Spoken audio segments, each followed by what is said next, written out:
రాష్ట్రంలోని 175 నియోజకవర్గాల్లో పారిశ్రామిక పార్కులు ఏర్పాటు చేయాల్సి ఉందని ముఖ్యమంత్రి చంద్రబాబు వెల్లడించారు. ప్రతి పెట్టుబడి విషయంలోనూ కలెక్టర్లు జాగ్రత్తగా డీల్ చేయాలని సూచించారు. గత వైఎస్ఆర్సీపీ హయాంలో పెట్టిన ఇబ్బందుల కారణంగా రాష్ట్రానికి మళ్లీ రాబోమని పారిశ్రామికవేత్తలు వెళ్లిపోయారని, దాన్ని సరిదిద్దేందుకు నానా తంటాలు పడుతున్నామని చంద్రబాబు వ్యాఖ్యానించారు. రాష్ట్రంలోని 175 నియోజకవర్గాల్లో పారిశ్రామిక పార్కులు ఏర్పాటు చేయాల్సి ఉందని ముఖ్యమంత్రి చంద్రబాబు వెల్లడించారు. అమరావతి సచివాలయంలో జరుగుతున్న కలెక్టర్ల కాన్ఫరెన్స్ లో పరిశ్రమల శాఖపై ఆ శాఖ కార్యదర్శి ఎన్ యువరాజు ప్రెజెంటేషన్ ఇచ్చారు. ఎంతమంది యువతకు ఉపాధి ఉద్యోగాలు కల్పించాలన్నది ముఖ్యమని సీఎం వ్యాఖ్యానించారు. అమరావతి తరహాలోనే పరిశ్రమలకు భూములిచ్చే అంశంలో స్థానిక రైతులను కూడా భాగస్వాములను చేయాలని చంద్రబాబు ఆదేశించారు. ఆర్సెల్ఆర్ మిట్టల్ పరిశ్రమ, రామాయపట్నం వద్ద బీపీసీఎల్ రిఫైనరీ ఇలా వేర్వేరు పరిశ్రమలకు భూమి అవసరమని చంద్రబాబు తెలిపారు. వివిధ రంగాల్లో ఎంఎస్ఎంఈలను పెద్ద ఎత్తున ఏర్పాటు చేసేలా ప్రోత్సహించాలని పేర్కొన్నారు. ఎంఎస్ఎంఈలను ఎన్యూమరేషన్ చేయించే పని త్వరితగతిన పూర్తి కావాలని ఆదేశించారు. ఒక పరిశ్రమ తయారు చేసిన ఉత్పత్తి మరో పరిశ్రమకు ముడిసరుకు అవుతుందని చంద్రబాబు వెల్లడించారు. ఈ క్రమంలోనే 20 లక్షల ఉద్యోగాల కల్పనపై కేబినెట్ సబ్ కమిటీ కూడా వేశారని మంత్రి లోకేష్ తెలిపారు. స్పీడ్ ఆఫ్ డూయింగ్ బిజినెస్ విషయంలోనూ చర్యలు తీసుకోవాలని కోరారు. ప్రతి పెట్టుబడి విషయంలోనూ కలెక్టర్లు జాగ్రత్తగా డీల్ చేయాలని సూచించారు. ఆర్సెల్ఆర్ మిట్టలకు ఎన్ఎండీసీ ముడి ఇనుము ఇచ్చేందుకు ముందుకు వచ్చిందని చెప్పారు. పైప్లైన్ ద్వారా ముడి ఇనుము ఖనిజం వచ్చేలా చేయాలని కోరుతున్నారని లోకేష్ వివరించారు. ఈ విషయంపై స్పందించిన చంద్రబాబు ఈ పరిశ్రమ ఏర్పాటు కోసం ఉక్కు మంత్రికి, ఎన్ఎండీసీకి స్వయంగా తానే ఫోన్ చేసి ఫాలోఅప్ చేస్తున్నట్లు చెప్పారు. కలెక్టర్లు కూడా పెట్టుబడుల విషయంలో ఇదే తరహాలో సీరియస్ గా ఫాలోఅప్ చేయాలని సూచనలు చేశారు. తాను మంత్రిని, కలెక్టరు అంతా తన దగ్గరికే రావాలి అన్న ఆలోచన వదిలేయాలని స్పష్టం చేశారు. గత వైఎస్ఆర్సీపీ హయాంలో పెట్టిన ఇబ్బందుల కారణంగా రాష్ట్రానికి మళ్లీ రాబోమని పారిశ్రామికవేత్తలు వెళ్లిపోయారని తెలిపారు. దాన్ని సరిదిద్దేందుకు నానా తంటాలు పడుతున్నామని చంద్రబాబు వ్యాఖ్యానించారు. ఏదొచ్చినా కూడా మీ జిల్లాల్లో ఎంతమందికి మీరు ఉద్యోగాలు ప్రొవైడ్ చేశారనేది ఇంపార్టెంట్. ఆ జాబ్స్ కోసం మీ పోర్టల్లో ఏదైతే ఉందో, 1 ఇండస్ట్రియల్ ప్రమోషన్, 2 1 ఫ్యామిలీ 1 ఆంటర్ప్రెన్యూర్, ఈ కాన్సెప్ట్స్ అన్ని తీసుకొని we are going to establish time to time next meeting onwards ఎంతమందికి ఉద్యోగాలు వచ్చాయో ఆ ఎంప్లాయ్మెంట్ ఇందులో పెడతారు. మీరు ఏ జిల్లాకి ఎంతమందికి క్రియేట్ చేశారు 20 lakh జాబ్స్ కింద. All government of India programs, state government programs, policies అన్ని కూడా ట్రూ స్పిరిట్ తో మీరు అర్థం చేసుకోవాలి. 175 కాన్స్టిట్యున్సీలో 175 పార్క్స్ అన్నాం. మీరు ఇంకా ఎక్కువ పెడతానంటే మాకు అబ్జెక్షన్ లేదు. ఇక్కడ అన్నిట్లో కూడా farmers as partners, this is important. రేపు ఒక సిటీ వస్తుంది, స్టీల్ సిటీ. ఇది కూడా ఐటీ, ఎలక్ట్రానిక్స్ అండ్ కమ్యూనికేషన్స్, ఇది కూడా మీరు గుర్తుపెట్టుకోవాలి. దీంట్లో ఒక పాలసీ ఇచ్చాం, 5 లక్షల మందికి only work from home, neighbourhood concept and also GCC, ఇంకొక పక్కన వర్కింగ్ స్పేస్. ఈ 3-4 కాన్సెప్ట్ లోనే ఒక 5 లక్షల మందికి ప్రమోట్ చేయాలనుకున్నాం. మిమ్మల్ని అందరినీ గవర్నమెంట్ బిల్డింగ్స్ ఏవి ఉంటే అవన్నీ కూడా ఐడెంటిఫై చేయమన్నాం. వేకెంట్ గా ఉంటే, ప్రైవేట్ కూడా వేకెంట్ గా ఉంటే ఐడెంటిఫై చేయమన్నాం. ఐడెంటిఫై చేసి ఇప్పటి నుంచి ప్రమోషన్ మొదలు పెడతాం. అది department will work it out. Will create maximum employment through this model. ఇది ఒక ఆ మోడల్. ప్లస్ ఎలక్ట్రానిక్స్ లో కూడా లాట్ ఆఫ్ ఆపర్చునిటీ ఉంది. ఎక్కువ బ్లూ కాలర్డ్ జాబ్స్ వస్తాయి. విజన్ డాక్యుమెంట్ ఆవిష్కరణ ద్వారా ఆంధ్రప్రదేశ్ భవిష్యత్తుకు దిశానిర్దేశం కాబోతోందని మంత్రి సత్యకుమార్ యాదవ్ తెలిపారు.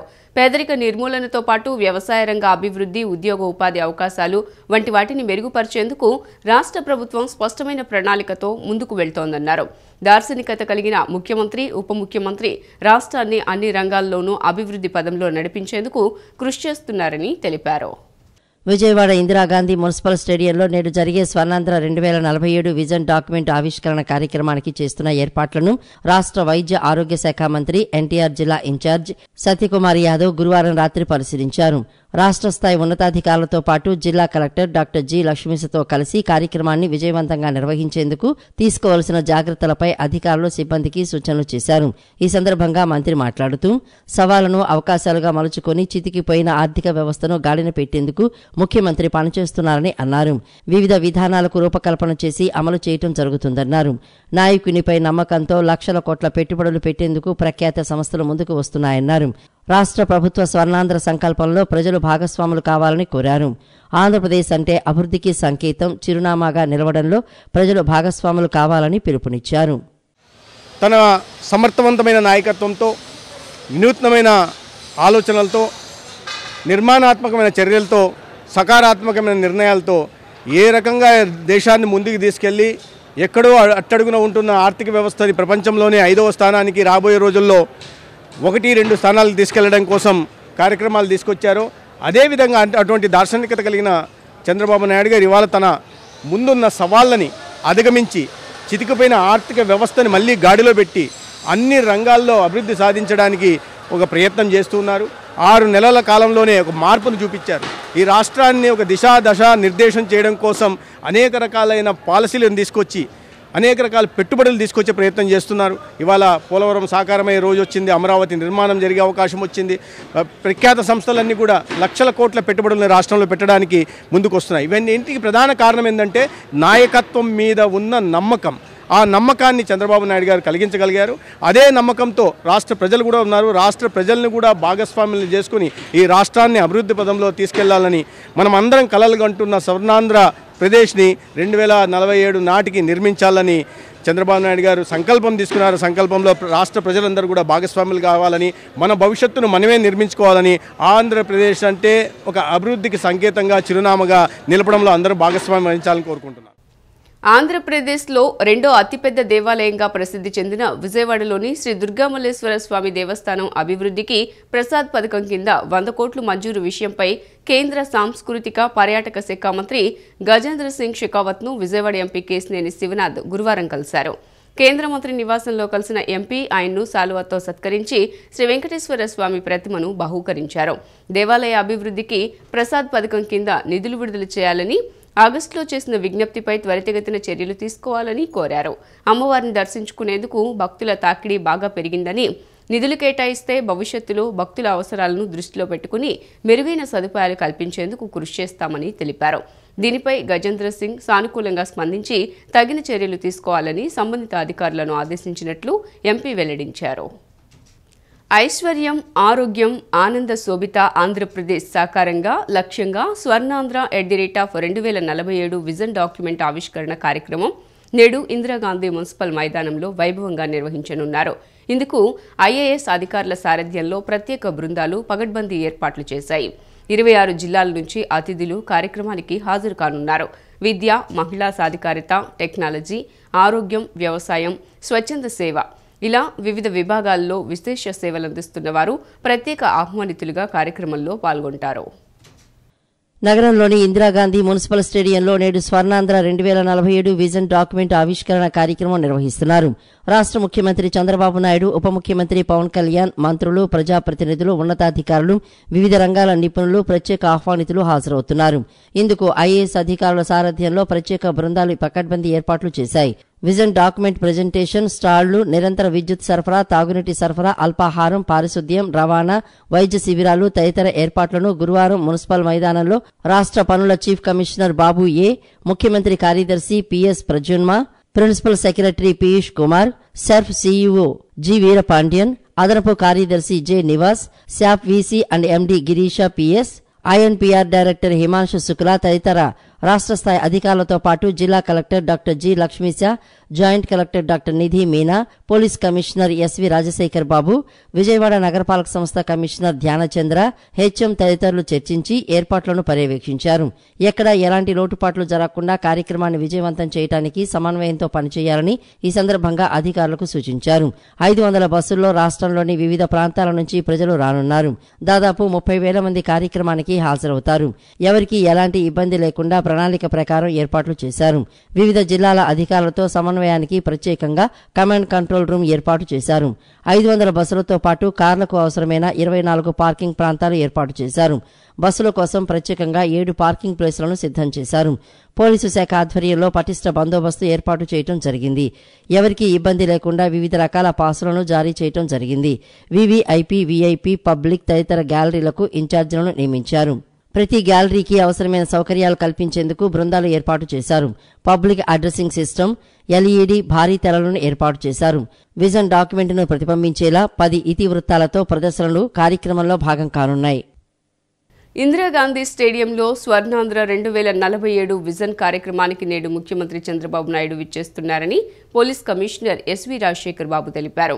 ఎంపీలు, ఎమ్మెల్యేలు, ప్రజలు పెద్ద ఎత్తున విచ్చేస్తున్నారని, ఈ నేపథ్యంలో అధికారులు, సిబ్బంది తమకు కేటాయించిన విధులను అంకిత భావంతో నిర్వహించాలని సూచించారు. ఎటువంటి అవాంఛనీయ ఘటనలు జరగకుండా అన్ని శాఖలు సమన్వయంతో బందోబస్తు నిర్వహించాలని సూచించారు. లబ్బిపేటలోని పోలీస్ కమాండ్ కంట్రోల్ కేంద్రంలో పోలీస్ కమిషనర్ ఎస్వి రాజశేఖర్ బాబు బందోబస్తు విధులకు విచ్చేసిన పోలీసు అధికారులతో గురువారం చర్చించారు. ఎటువంటి అవాంఛనీయ ఘటనలు జరగకుండా అన్ని శాఖల సమన్వయంతో బందోబస్తు నిర్వహించాలని సూచించారు. సిబ్బంది వారికి కేటాయించిన ప్రాంతాల్లో అప్రమత్తంగా ఉండాలని పేర్కొన్నారు. వీక్షకులకు ఆహ్వానితులు వాళ్లు వెళ్లాల్సిన మార్గాన్ని తెలియచేయాలని అన్నారు. ఎక్కడైనా వాహనాలు ఆగిపోతే తక్షణం కంట్రోల్ రూమ్కు సమాచారం అందించి వాటిని తొలగించే ఏర్పాట్లు చేయాలన్నారు. అనంతరం ఇందిరాగాంధీ స్టేడియంలో ఇతర శాఖల అధికారులతో సమీక్షా సమావేశం ఏర్పాటు చేసి కార్యక్రమం విజయవంతం అయ్యేందుకు తీసుకోవాల్సిన చర్యలపై సిపి దిశానిర్దేశం చేశారు. స్టేడియంలోకి వచ్చే వారిని క్షుణ్ణంగా తనిఖీ చేసి తర్వాత మాత్రమే స్టేడియంలోకి అనుమతించాలని కోరారు. ముఖ్యమైన ప్రాంతాలు, కూడళ్లలో ఎక్కడ ట్రాఫిక్ అంతరాయం లేకుండా అధికారులు ఎప్పటికప్పుడు చర్యలు తీసుకోవాలన్నారు. కార్యక్రమాన్ని వీక్షించేందుకు వచ్చే ప్రజలు తమ వాహనాలను పార్కింగ్ ప్రదేశాల్లోనే నిలుపుకునేలా చూడాలన్నారు. వీవీఐపీ, వీఐపీ మార్గాల్లో ట్రాఫిక్ జాములు లేకుండా అప్రమత్తంగా ఉండాలన్నారు. ప్రతి ఒక్కరూ అంకిత భావంతో పనిచేసి ప్రజలకు ఎక్కడా ఇబ్బంది లేకుండా చూడాలని సిపి సూచించారు. స్వర్ణాంధ్ర విజన్ 2047 కార్యక్రమానికి నేడు ముఖ్యమంత్రి చంద్రబాబు, ప్రజలు, అధికారులు పెద్ద ఎత్తున రానున్న నేపథ్యంలో విజయవాడలో ట్రాఫిక్ ఆంక్షలు విధించారు. ఈ నేపథ్యంలో ట్రాఫిక్ మళ్లిస్తున్నట్లు నగర ట్రాఫిక్ పోలీసులు వెల్లడించారు. ఉదయం 5 గంటల నుంచి సాయంత్రం 6 గంటల వరకు ట్రాఫిక్ ఆంక్షలు అమల్లో ఉంటాయని తెలిపారు. విజయవాడలోకి భారీ వాహనాలు రాకుండా నగరం వెలుపల నుంచి వాటికి రాకపోకలను నియంత్రించనున్నట్లు తెలియజేశారు. నగరంలోని ఇందిరాగాంధీ మున్సిపల్ స్టేడియంలో నేడు స్వర్ణాంధ్ర విజన్ 2047 నిర్వహిస్తున్న నేపథ్యంలో నగరంలో ట్రాఫిక్ ఆంక్షలు విధించారు. ఉదయం 5 గంటల నుంచి సాయంత్రం 6 గంటల వరకు ట్రాఫిక్ ఆంక్షలు అమల్లో ఉంటాయని తెలిపారు. విజయవాడలోకి భారీ వాహనాలు రాకుండా నగరం వెలుపల నుంచే వాటి రాకపోకలు నియంత్రించనున్నట్లు తెలిపారు. విశాఖపట్నం నుంచి చెన్నై వెళ్లే వాహనాలను హనుమాన్ జంక్షన్, గుడివాడ, పామర్రు, అవనిగడ్డ మీదుగా మళ్లించనున్నట్లు చెప్పారు. చెన్నై, హైదరాబాద్ వెళ్లే వాహనాలను మేదరమెట్ల, అద్దంకి, పిడుగురాళ్ల, నడికుడి, నల్గొండ మీదుగా హైదరాబాద్కు మళ్లించనున్నట్లు ట్రాఫిక్ పోలీసులు వెల్లడించారు. హైదరాబాద్ నుంచి విశాఖపట్నం వెళ్లే వాహనాలను మైలవరం, జీకొండూరు, నూజివీడు మీదుగా మళ్లించనున్నారు. విజయవాడలోకి వచ్చే ఆర్టీసీ బస్సులను సైతం వివిధ మార్గాల్లో మళ్లించనున్నట్లు ట్రాఫిక్ పోలీసులు తెలిపారు. ఉదయం 7 గంటల నుంచి సాయంత్రం 5 గంటల వరకు మహాత్మా గాంధీ రోడ్డులో బస్సులు, ఆటోలు, కార్లకు అనుమతి లేదని వెల్లడించారు. స్వర్ణాంధ్ర విజన్ 2047కు అనుమతించిన వాహనాలు తప్పితే ఇతర వాహనాలకు ఎంజీ రోడ్డులోకి అనుమతి లేదని అధికారులు చెప్పారు. సభాస్థలం ఇందిరాగాంధీ స్టేడియానికి వచ్చే వాహనాల కోసం 24 చోట్ల ప్రత్యేక పార్కింగ్ సదుపాయాలను కల్పించినట్లు అధికారులు తెలిపారు. తూర్పు నియోజకవర్గంలోని ప్రజా సమస్యలను పరిష్కరించడంతో పాటుగా కూటమి ప్రభుత్వ హయాంలో అభివృద్ధికి రెక్కలు తొడిగామని నియోజకవర్గ ఎమ్మెల్యే గద్దె రామ్మోహన్ తెలిపారు. నియోజకవర్గంలో ప్రధాన సమస్యలపై చర్చించి పరిష్కరించడానికి కూటమి ప్రభుత్వం పక్కా ప్రణాళికలను రూపొందించిందన్నారు. బందర్ రోడ్, అశోక్ నగర్లోని తూర్పు నియోజకవర్గ ఎమ్మెల్యే గద్దె రామ్మోహన్ కార్యాలయంలో తూర్పు నియోజకవర్గ పరిధిలోని ప్రధాన సమస్యల పరిష్కారానికి కార్పొరేషన్ అధికారులతో ప్రత్యేకంగా సమావేశం జరిగింది. కార్పొరేషన్ ఇంజనీరింగ్ విభాగం chief engineer Srinath Reddy, EE సామ్రాజ్యంతో పాటుగా కార్పొరేషన్ అధికారులు పాల్గొన్నారు. ఈ సందర్భంగా ఎమ్మెల్యే గద్దె రామ్మోహన్ మాట్లాడుతూ నియోజకవర్గంలోని ప్రధాన సమస్యలన్నింటినీ పరిష్కరించడానికి కార్పొరేషన్ పరంగా అన్ని చర్యలు తీసుకోవాలని చెప్పారు. కృష్ణా రిటైనింగ్ వాల్ సమీపంలో 80 అడుగుల రోడ్డు నిర్మాణం చేయాలన్నారు. కృష్ణా నది గోడ పక్కనే భూగర్భ డ్రైనేజీ నిర్మాణం చేసి రామలింగేశ్వర నగర్లోని ట్రీట్మెంట్ ప్లాంటుకు అనుసంధానం చేయాలని చెప్పారు. వర్షం వచ్చినప్పుడు రామలింగేశ్వర నగర్లోని కొన్ని ప్రాంతాల్లో వర్షం నీరు అక్కడే రోజుల తరబడి నిల్వ ఉంటుందని, అందువల్ల అక్కడ సంపులు నిర్మాణం చేసి విద్యుత్ మోటార్లు అమర్చి వర్షం నీరు అక్కడ నిల్వ ఉండకుండా చూడాల్సిందిగా ఎమ్మెల్యే గద్దె రామ్మోహన్ అధికారులను ఆదేశించారు. ఎన్టీఆర్ సర్కిల్ నుంచి కనకదుర్గానగర్, రామచంద్రనగర్ మీదుగా వెళ్లే పంట కాలువలో పూడికను తొలగించాలని, గుంటతిప్ప డ్రైన్లో పూడికను తీయించి నీరు పారుదల ఉండేలా చూడాలన్నారు. మహానాడు రోడ్డును అభివృద్ధి చేసి మాస్టర్ ప్లాన్లో ఉన్న ప్రకారం కామినేని హాస్పిటల్ 100 అడుగుల రోడ్డుకు కలపాలని తెలిపారు. పడమట రామలింగేశ్వర నగర్లోని తాగునీటి సమస్యను పరిష్కరించడానికి వాటర్ ట్యాంకుల నిర్మాణానికి నిధులు మంజూరయ్యాయని, ట్యాంకు నిర్మాణ పనులు త్వరగా ప్రారంభించి పూర్తి చేయాలన్నారు. లయోలా కళాశాల దగ్గర ఉన్న పుల్లేటి కాలువను అభివృద్ధి చేసి ఆ నీరు రైవర్స్ కాలువలో కలిసేలా ఇంజనీరింగ్ విభాగం అధికారులు ప్రణాళికలు రూపొందించాల్సిందిగా MLA Gadde Rammohan corporation engineering విభాగం అధికారులను ఆదేశించారు. ఈ పనులు సాధ్యమైనంత త్వరగా ప్రారంభించి పూర్తి చేసేలా చూడాలని ఎమ్మెల్యే కోరారు. యువతకు ఉపాధి కల్పనే లక్ష్యంగా ఈ నెల 14న మెగా జాబ్ మేళా నిర్వహిస్తున్నట్లు ఏపీ ప్రభుత్వ విప్ గన్నవరం ఎమ్మెల్యే యార్లగడ్డ వెంకట్రావు తెలిపారు. ఎనికేపాడు టీడీపీ కార్యాలయ ఆవరణలో జరిగే ఈ జాబ్ మేళాకు సర్వం సిద్ధం చేసినట్లు తెలిపారు. 7వ తరగతి నుంచి డిగ్రీ, బీటెక్, ఎంబీఏ అర్హతలతో 18 నుండి 35 సంవత్సరాలు ఉన్న ఎవరైనా ఈ మేళాలో పాల్గొనవచ్చునని తెలిపారు. నిరుద్యోగ యువతకు పెద్ద ఎత్తున ఉద్యోగ ఉపాధి అవకాశాలు కల్పించాలనే లక్ష్యంతోనే తాను ఎన్నికలకు ముందు ఇచ్చిన హామీ మేరకు మెగా జాబ్ మేళా నిర్వహిస్తున్నట్లు తెలియజేశారు. నారా లోకేష్ స్ఫూర్తితో తాను కూడా జాబ్ మేళాలు నిర్వహించి నియోజకవర్గ యువతకు ఉద్యోగ ఉపాధి అవకాశాల కల్పన లక్ష్యంగా అడుగులు వేస్తున్నట్లు వెల్లడించారు. ఈ నెల 14న జరిగే మెగా జాబ్ మేళాను నిరుద్యోగ యువత సద్వినియోగం చేసుకుని ఉద్యోగాలు పొందాలని ఆయన పిలుపునిచ్చారు. విజయవాడ రూరల్ మండలం ఎనికేపాడులో తెలుగుదేశం పార్టీ రూరల్ ఆఫీస్లో మెగా జాబ్ మేళా నిర్వహించబడుతుంది. ఉదయం 10 గంటల నుంచి సాయంత్రం 5 గంటల వరకు. దీంట్లో ప్రముఖ కంపెనీలన్నీ పార్టిసిపేట్ చేస్తున్నాయి. శ్రీరామ్ కానీ, అపోలో కానీ, రిలయన్స్ కానీ, ఇలాంటి 50 కంపెనీలకు తోడుగా గన్నవరంలో ఉన్న హెచ్సిఎల్ టెక్నాలజీస్ హెచ్సిఎల్ కంపెనీ ప్రతినిధితో కూడా మాట్లాడాను. హెచ్సిఎల్ కంపెనీ కూడా స్టాల్ ఏర్పాటు చేస్తుంది. హెచ్సిఎల్ వాళ్ళు కూడా కనీసం 100 నుంచి 150 మంది జాబ్ రిక్రూట్మెంట్ చేయడానికి అవకాశం ఉంది. నిరుద్యోగ యువతకు ఉపాధి అవకాశాలు కల్పించే లక్ష్యంగా పనిచేస్తానని ఎన్నికల ముందు నేను చెప్పిన పరిస్థితి గన్నవరం ప్రజలందరికీ తెలిసిందే. 15,000 మందికి ఉద్యోగాలు ఇప్పిపోతే వచ్చే ఎన్నికల్లో ఓటాడనని పలు మీటింగుల్లో చెప్పారు. దానికి తగ్గట్టుగానే శాసనసభ్యుడైన మొదటి రోజు నుంచి యువతకు ఉపాధి అవకాశాల లక్ష్యంగా పనిచేస్తున్నా. అశోక్ లేలాండ్ కంపెనీ గత ప్రభుత్వంలో వెళ్ళిపోతే దాని ప్రతినిధులతో చర్చించి వెనక్కి తీసుకురావడం జరిగింది. దాని స్ఫూర్తితో ముఖ్యమంత్రి చంద్రబాబు నాయుడు గారి స్ఫూర్తితో మల్లవల్లిలో రాబోయే 2 సంవత్సరాల్లో 18 మాసాల్లోనే 420 కంపెనీలు స్టార్ట్ చేయడం ఖాయం. అలాగే నేను 15,000 మందికి ఉద్యోగాలు ఇస్తానంటే మన ముఖ్యమంత్రి గారు నేను మల్లవల్లి పారిశ్రామిక కారిడార్ని నేను కానీ తెలుగుదేశం ప్రభుత్వం కానీ ముఖ్యమంత్రి గారు కానీ ఎన్డీఏ సారథ్యంలో దాన్ని మంచి పారిశ్రామిక వాడగా ఆంధ్రప్రదేశ్లోని అత్యున్నత పారిశ్రామిక వాడగా తీర్చిదిద్దబోతున్నాం. దాంట్లో 30,000 ఉద్యోగాలు వస్తాయని ముఖ్యమంత్రి గారే మొన్న శాసనసభలో విజన్ 2047 డాక్యుమెంట్లో గన్నవరం మల్లవల్లి పారిశ్రామిక కారిడార్ మీద నమ్మకంతో చెప్పిన పరిస్థితి. విజయవాడ నగరంలో గత 50 ఏళ్లలో లేని విధంగా సెప్టెంబర్లో అత్యధిక వర్షపాతం నమోదై నగరాన్ని భారీ స్థాయిలో వరదలు ముంచెత్తాయని విజయవాడ ఎంపీ కేశినేని శివనాథ్ అన్నారు. ఈ వరద విపత్తు సమయంలో కేంద్ర ప్రభుత్వం సకాలంలో స్పందించింది, ఎంతో సహాయం చేసిందని తెలిపారు. అలాగే ప్రస్తుతం ఉన్న స్థాయి కమిటీ వద్ద పెండింగ్లో ఉన్న 1,100 కోట్లు వరద సహాయ నిధులను త్వరగా రాష్ట్రానికి వచ్చేలా చర్యలు తీసుకోవాలని కేంద్ర హోంశాఖ మంత్రి అమిత్ షాకి విజ్ఞప్తి చేశారు. లోక్సభలో గురువారం విపత్తు నిర్వహణ బిల్లు 2024కి ఎంపీ కేశినేని శివనాథ్ మద్దతు తెలుపుతూ ఇటీవల విజయవాడలో సంభవించిన వరదలకు సంబంధించి పలు అంశాలు లేవనెత్తారు. ఎన్డీఏ కూటమి సుపరిపాలన, పారదర్శకత, అభివృద్ధికి కట్టుబడి ఉంటుందని అన్నారు.